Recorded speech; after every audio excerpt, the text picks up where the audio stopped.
Kisi-kisi contoh soal ini kami buat sesuai pengumuman terbaru BKN. Terkait materi seleksi kompetensi P3K Tenaga Teknis BKN tahun 2024, kalian bisa cek pengumuman di deskripsi video ini. Video ini juga untuk melatih kemampuan kamu dalam menjawab soal sesuai kisi-kisi yang diberikan. Pembahasan soal ini fokus di poin 6, bagian D pada pengumuman ini. Untuk poin yang lain, kalian bisa cek video part sebelumnya. Sekarang, mari kita bahas soal yang pertama. Soal nomor 1. Bayangkan Anda sedang bertugas dalam tim audit internal di instansi Anda. Saat memeriksa arsip kegiatan lama, Anda menemukan dokumen yang menunjukkan adanya penyimpangan anggaran yang terjadi 2 tahun lalu. Namun tidak ada satupun pegawai lama yang mengangkat isu ini sebelumnya. Sebagai pegawai baru, apa yang akan Anda lakukan? A. Saya menyimpan dokumen itu dan menunggu kesempatan yang tepat untuk membahasnya di kemudian hari. B. Saya menghubungi pegawai lama yang terlibat dan meminta penjelasan informal terlebih dahulu. C. Saya mengarsipkan kembali dokumen tersebut tanpa tindakan karena kasusnya sudah lama berlalu. D. Saya mendiskusikannya dengan rekan kerja terlebih dahulu untuk mencari tahu risiko terhadap karir saya. E. Saya membawa temuan tersebut kepada pimpinan langsung dengan bukti dokumen untuk ditindaklanjuti. Silahkan memilih jawaban yang benar.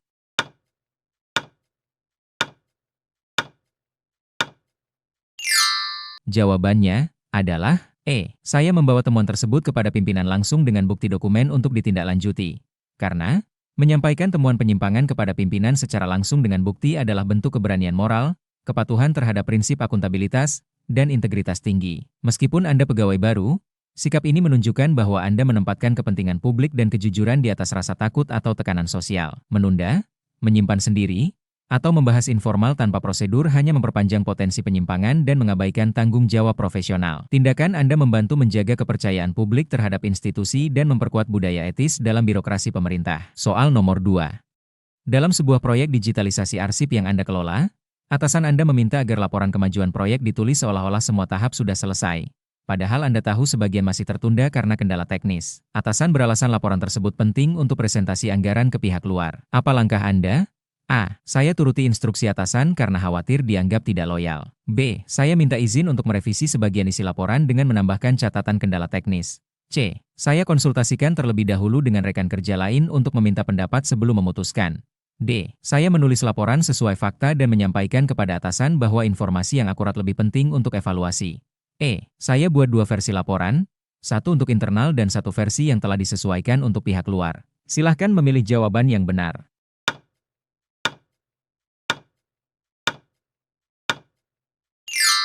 Jawabannya adalah D. Saya menulis laporan sesuai fakta dan menyampaikan kepada atasan bahwa informasi yang akurat lebih penting untuk evaluasi.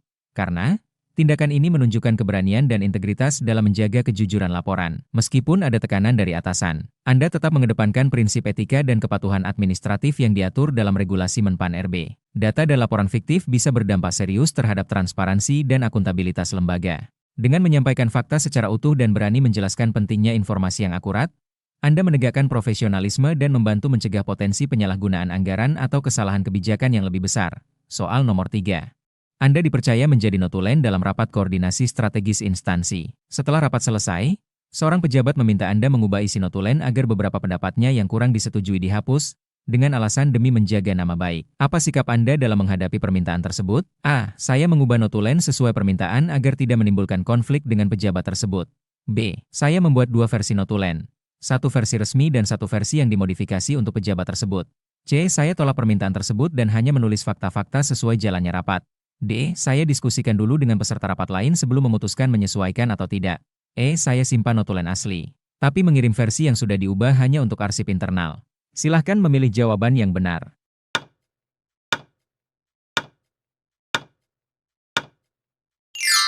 Jawabannya adalah C. Saya tolak permintaan tersebut dan hanya menulis fakta-fakta sesuai jalannya rapat. Karena, sebagai pencatat resmi rapat, Anda bertanggung jawab memastikan akurasi dan objektivitas dokumen institusi. Mengubah notulen untuk mengakomodasi kepentingan pribadi mencederai nilai kejujuran, melanggar etika birokrasi, dan dapat menimbulkan manipulasi data kebijakan. Menolak dengan tetap berpegang pada fakta adalah bentuk kepatuhan terhadap prosedur dan keberanian menjaga integritas. Meskipun menghadapi tekanan, Anda menunjukkan bahwa kebenaran dan transparansi lebih utama dari kepentingan pribadi, sesuai prinsip ASN yang bersih dan profesional. Soal nomor 4.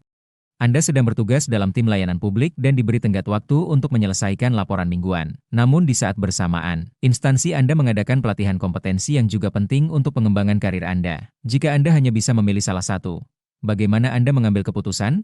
A. Saya memilih pelatihan karena penting untuk jenjang karir dan bisa menunda laporan. B. Saya memilih menyelesaikan laporan tepat waktu karena itu adalah tugas utama saya saat ini.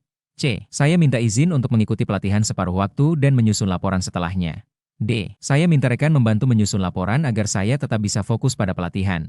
E. Saya memilih menyusun laporan seadanya lalu lanjut ke pelatihan demi efisiensi waktu. Silahkan memilih jawaban yang benar.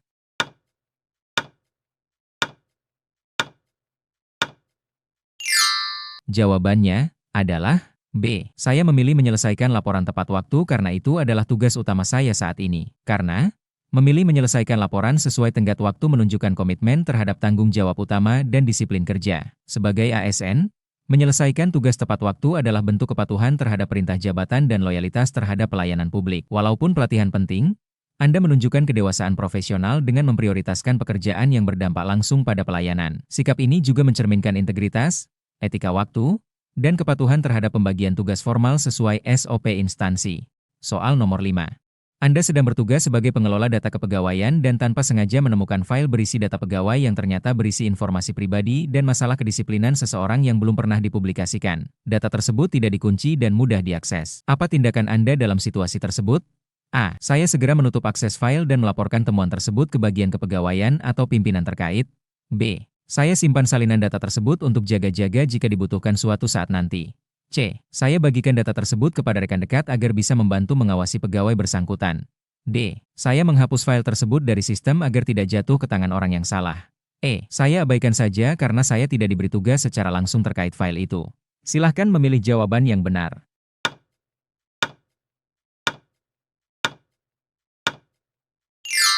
Jawabannya adalah A. Saya segera menutup akses file dan melaporkan temuan tersebut ke bagian kepegawaian atau pimpinan terkait. Karena menjaga kerahasiaan data pribadi merupakan bagian dari etika profesional dan kewajiban hukum dalam pelayanan publik. Meskipun data tersebut terbuka, Anda harus menunjukkan kepatuhan terhadap aturan perlindungan data dan tidak menyalahgunakan akses. Tindakan melaporkan dan menutup akses mencerminkan integritas, rasa tanggung jawab, serta kepatuhan pada SOP. Pilihan lain seperti menyimpan atau menyebarkan data termasuk pelanggaran berat. Dengan bersikap tepat, Anda melindungi kerahasiaan institusi, rekan kerja, dan menunjukkan komitmen terhadap prinsip kerja bersih dan beretika. Soal nomor 6.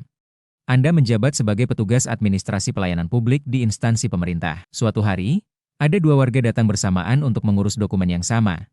Namun salah satu dari mereka adalah kerabat pejabat di lingkungan kantor Anda. Atasan Anda secara lisan meminta Anda untuk mendahulukan kerabat pejabat tersebut. Apa yang akan Anda lakukan? A. Saya ikuti perintah atasan dan layani kerabat pejabat terlebih dahulu demi menjaga hubungan internal.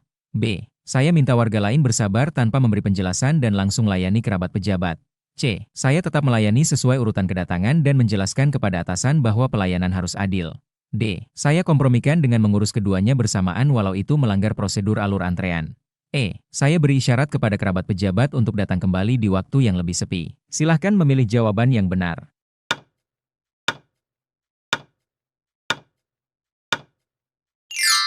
Jawabannya adalah C. Saya tetap melayani sesuai urutan kedatangan dan menjelaskan kepada atasan bahwa pelayanan harus adil. Karena memberikan pelayanan berdasarkan urutan kedatangan adalah wujud nyata dari keadilan administratif dan kepatuhan pada SOP pelayanan publik. Walaupun ada tekanan dari atasan, sikap ini mencerminkan komitmen Anda pada asas non-diskriminatif dan integritas dalam melayani masyarakat. Menolak perlakuan khusus tidak berarti melawan atasan, tapi justru menunjukkan kedewasaan dalam menjalankan tugas secara profesional. Dengan menjunjung keadilan, Anda memperkuat kepercayaan publik terhadap instansi dan menjadi contoh ASN yang bersih dan netral dalam pelayanan.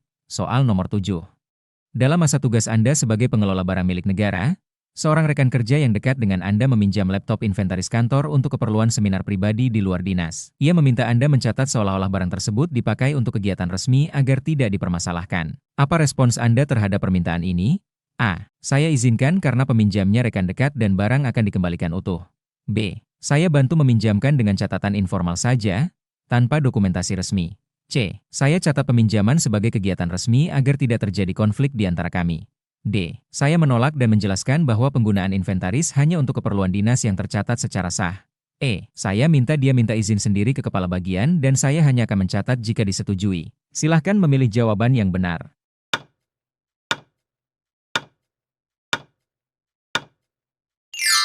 Jawabannya adalah D. Saya menolak dan menjelaskan bahwa penggunaan inventaris hanya untuk keperluan dinas yang tercatat secara sah. Karena menolak penggunaan barang negara untuk kepentingan pribadi menunjukkan kepatuhan terhadap regulasi dan komitmen menjaga akuntabilitas aset publik. Sekalipun diminta oleh rekan dekat, Anda tetap harus memegang prinsip integritas dan profesionalisme. Pencatatan palsu adalah pelanggaran administratif dan berpotensi menjadi masalah hukum. Dengan menolak dan memberikan penjelasan, Anda menegakkan aturan dan menjaga kredibilitas sebagai pengelola barang, sesuai nilai kejujuran dan etika ASN dalam SKNI dan regulasi Menpan RB.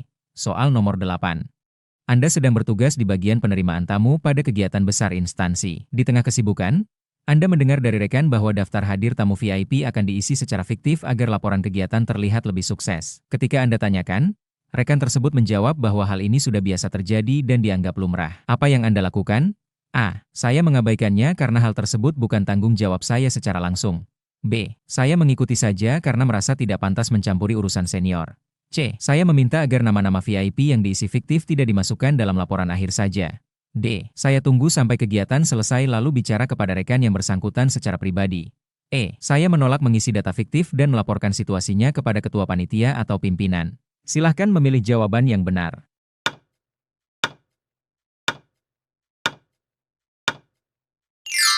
Jawabannya adalah E. Saya menolak mengisi data fiktif dan melaporkan situasinya kepada ketua panitia atau pimpinan. Karena, mengisi daftar hadir secara fiktif adalah tindakan tidak etis dan menyalahi prinsip akuntabilitas serta transparansi kegiatan pemerintahan. Dengan menolak dan segera melaporkan, Anda menunjukkan keberanian moral, integritas pribadi, serta kepatuhan pada standar pelaporan kegiatan yang benar. Meskipun praktik tersebut dianggap biasa oleh sebagian orang, bukan berarti dapat dibenarkan. Soal nomor 9.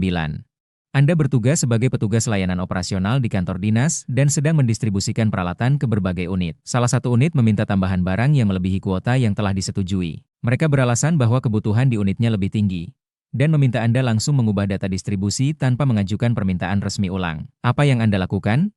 A. Saya kabulkan permintaan tambahan karena mereka menyatakan kebutuhan mendesak. B. Saya ubah data distribusi secara internal terlebih dahulu, lalu mengurus dokumen menyusul. C. Saya menyarankan agar unit tersebut mengajukan permintaan resmi tambahan sesuai prosedur yang berlaku. D. Saya konsultasikan ke rekan satu tim dan mengambil suara terbanyak sebelum mengambil tindakan. E. Saya catat perubahan distribusi tanpa mengubah data resmi agar tidak terlihat ada pelanggaran. Silahkan memilih jawaban yang benar.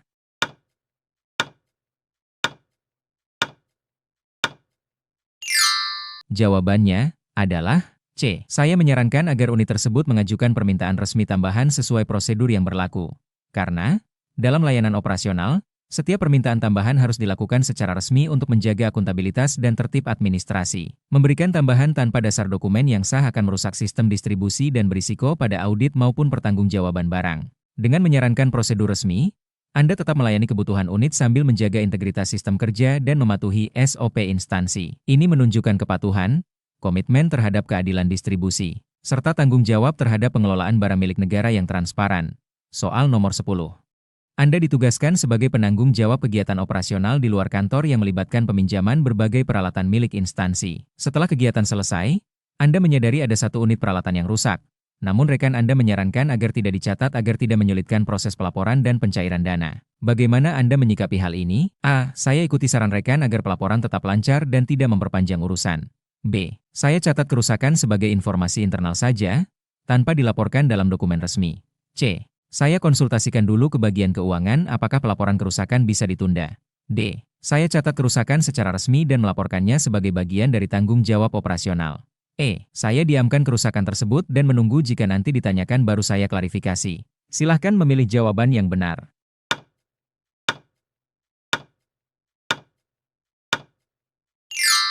Jawabannya adalah D. Saya catat kerusakan secara resmi dan melaporkannya sebagai bagian dari tanggung jawab operasional. Karena, dalam sistem layanan operasional, setiap penggunaan dan kerusakan peralatan milik negara harus dilaporkan secara transparan dan sesuai prosedur. Meskipun ada tekanan dari rekan atau kekhawatiran terhadap kelancaran pelaporan, mencatat kerusakan adalah bentuk tanggung jawab dan kejujuran dalam menjalankan tugas. Sikap ini menunjukkan integritas, kepatuhan terhadap SOP pengelolaan barang, serta komitmen menjaga kepercayaan publik terhadap pengelolaan aset negara. Menyembunyikan kerusakan justru bisa menimbulkan masalah yang lebih besar di kemudian hari, baik secara hukum maupun profesional. Sebelum lanjut ke soal berikutnya, jangan lupa subscribe jika video ini bermanfaat. Kita akan lanjut ke video selanjutnya. Terima kasih.